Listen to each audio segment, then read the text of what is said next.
Pemirsa, puluhan kontraktor di Kabupaten Banyuasin melakukan aksi demo di kantor Bupati dan gedung DPRD Kabupaten Banyuasin menuntut atas keterlambatan pembayaran proyek oleh pemerintah daerah. Tidak dirugikan, baik dari psikologis kami Bupati melalui Keterlambatan pembayaran proyek oleh pemerintah Kabupaten Banyuasin membuat puluhan kontraktor di Kabupaten Banyuasin melakukan aksi di kantor Bupati dan gedung DPRD Kabupaten Banyuasin. Menanggapi hal tersebut, pemerintah Kabupaten Banyuasin melalui Asisten 3, Edi Haryono mengatakan, pembayaran proyek harus sesuai dengan prosedur yang berlaku. Setelah audit dari BPK pada bulan Mei akan segera dibayarkan.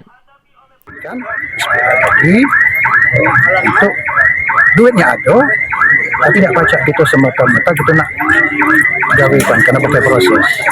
Nanti setelah audit dari BPK di bulan Mei, kan itu selesai, itu bisa untuk bayarkan.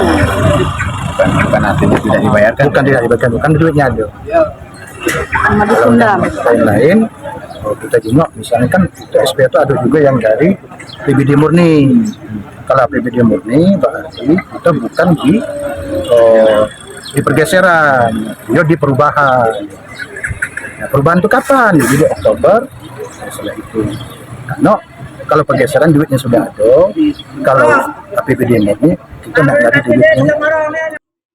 Sementara itu, perwakilan DPRD Kabupaten Banyuasin Sarifudin mengatakan akan memanggil pihak-pihak yang bersangkutan untuk membicarakan terkait keterlambatan pembayaran proyek oleh pemerintah Kabupaten Banyuasin.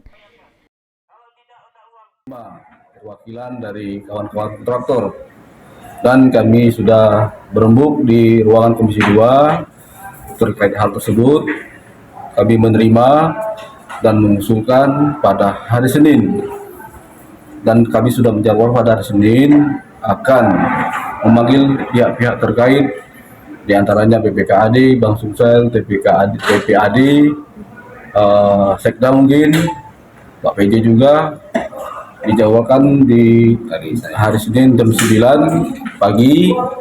Kami akan memperjuangkan apa yang menjadi hak daripada kawan-kawan kontraktor tersebut.